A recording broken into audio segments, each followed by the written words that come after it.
Avant de commencer, regardons un petit peu ce qu'on a le droit ou pas le droit de faire quand on écrit des calculs. Alors souvent les élèves me disent « Oui mais madame, on comprend et puis le résultat il est juste donc c'est bon ». Ben non, en français si vous faites une dictée et que vous écrivez une phrase avec plein de fautes, même si c'est les bons mots qu'on comprend, ça sera pas bon. Donc en mathématiques c'est exactement pareil. Si on écrit un calcul avec les bonnes idées, la bonne réponse, mais qu'il y a plein de fautes dans la façon d'écrire le calcul, ça n'ira pas. Alors, je vais vous montrer un exemple de ce que les élèves font souvent faux. Donc, si on a ce calcul-là, 5 plus 3 plus 10, eh ben, on va faire d'abord 5 plus 3 et ensuite on fera le plus 10. Donc, plusieurs élèves écrivent ça comme ça. Égale 5 plus 3 qui fait 8 et donc 8 plus 10, ça fait 18. Ça, je le vois très souvent. Qu'est-ce qui ne va pas ? Ce qui ne va pas, c'est qu'il y a partout ici des égales. Ça veut dire que sur chaque ligne, j'ai exactement les mêmes choses. Ben, c'est pas vrai. Ici, c'est pas le même calcul que la ligne du haut. Il manque le plus 10, donc c'est pas la même chose. Ça, c'est faux. Ensuite, il y a marqué que 8, c'est égal à 18. Ben oui, il y a des égales partout. 8, c'est absolument pas égal à 18. Conclusion, ce qu'on a écrit ici, c'est complètement faux. Je ne dis pas ce qu'on a fait, je dis ce qu'on a écrit. Recommençons en dessous pour voir comment ça se passe si on l'écrit correctement. On va partir de 5 plus 3 plus 10. On va tout de suite faire 5 plus 3, c'est pas la peine de le réécrire, autant le faire tout de suite. 5 plus 3, ça fait 8. Et on n'a pas utilisé le plus 10, donc on le réécrit directement à la suite. Et on a bien la même chose dans mes deux lignes. Pourquoi ? Parce que 8, c'est exactement la même chose que 5 plus 3. Donc on a bien nos deux lignes qui sont pareilles. Et maintenant, je termine. 8 plus 10, évidemment, ça fait 18. J'ai exactement le même résultat qu'avant, mais c'est pas du tout écrit de la même manière. Et cette fois-ci, c'est juste.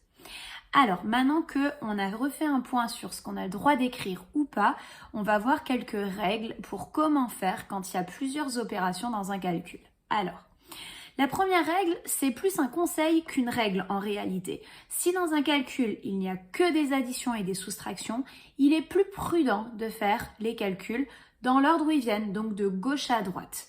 Regardons un exemple. A égale 5 moins 2 plus 3. On y va, on va faire les calculs dans l'ordre. Je vais souligner à chaque fois en jaune le calcul que je fais en priorité. Donc ici, je commence par 5 moins 2. Le résultat, ça fait 3. Et il y a mon plus 3 ici qu'il faut que je réécrive.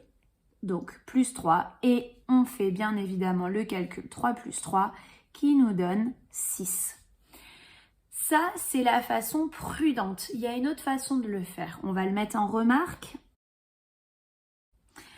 On peut aussi changer l'ordre, mais attention, si on change l'ordre des calculs, il faut que chaque nombre garde son opération. Autrement dit, le 2, il garde son moins et le 3, il garde son plus, ce qui me donnerait 5 plus 3 moins 2. Ça va fonctionner parce que le nombre a bien gardé son opération. Parfois, vous êtes tenté de changer les nombres de place, mais sans changer l'opération qui va avec. Et là, ça va être complètement faux. Ça nous donne, si on commence par 5 plus 3, ça nous donne 8. Et on réécrit le moins 2 qu'on n'a pas encore calculé. 8 moins 2 nous donne bien 6. Donc, on a bien exactement la même réponse que tout à l'heure. Donc, j'insiste, si vous décidez de faire dans le désordre quand il y a des additions et des soustractions, on prend bien l'opération avec le nombre. Règle numéro 2, c'est à peu près la même chose. Si dans un calcul, il n'y a que des multiplications et des divisions, on fait pareil. De la manière prudente, on fait de gauche à droite. Un exemple, 10 divisé par 2 fois 3. Je vais commencer par 10 divisé par 2 qui me donne 5 et je réécris le fois 3. Et bien sûr, 5 fois 3 qui me donne 15.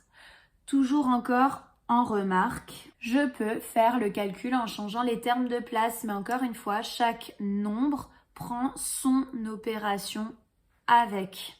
Et donc, si on fait dans l'ordre où ça vient maintenant, 10 fois 3, 30, divisé par 2, je le réécris, et 30 divisé par 2 qui me donne 15.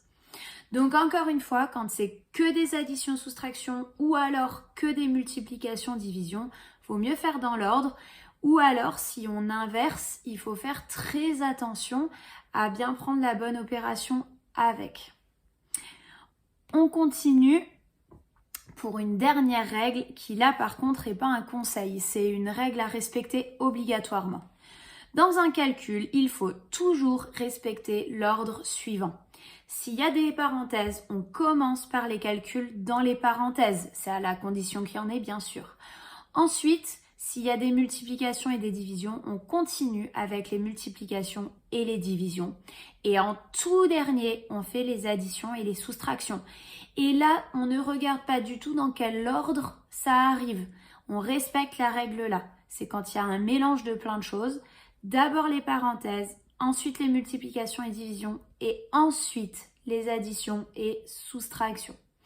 Alors, si on regarde ça sous forme schématisée, parce qu'on retient parfois mieux un schéma qu'une règle, j'ai fait un petit podium. À la première place, il y a les parenthèses, à la deuxième place, fois et divisé, et à la troisième place, plus et moins. Et donc, si on fait ça sur des exemples, peut-être que tu peux mettre pause à la vidéo et essayer de les faire tout seul en respectant bien la règle.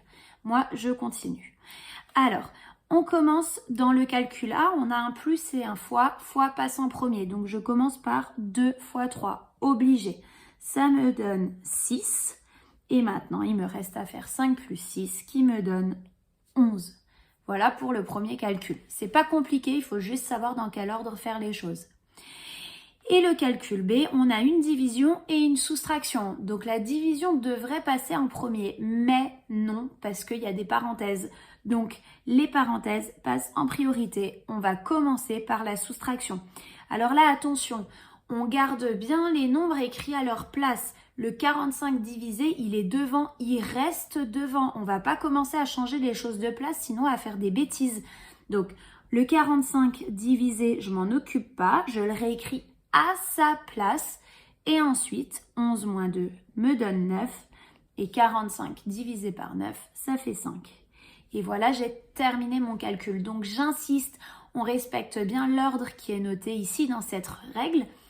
Et on laisse bien les choses à leur place dans un calcul. On ne change pas les éléments de place quand il y a plusieurs opérations. Là, c'est trop compliqué et on risque vraiment de faire des fautes. Bon courage pour vos exercices.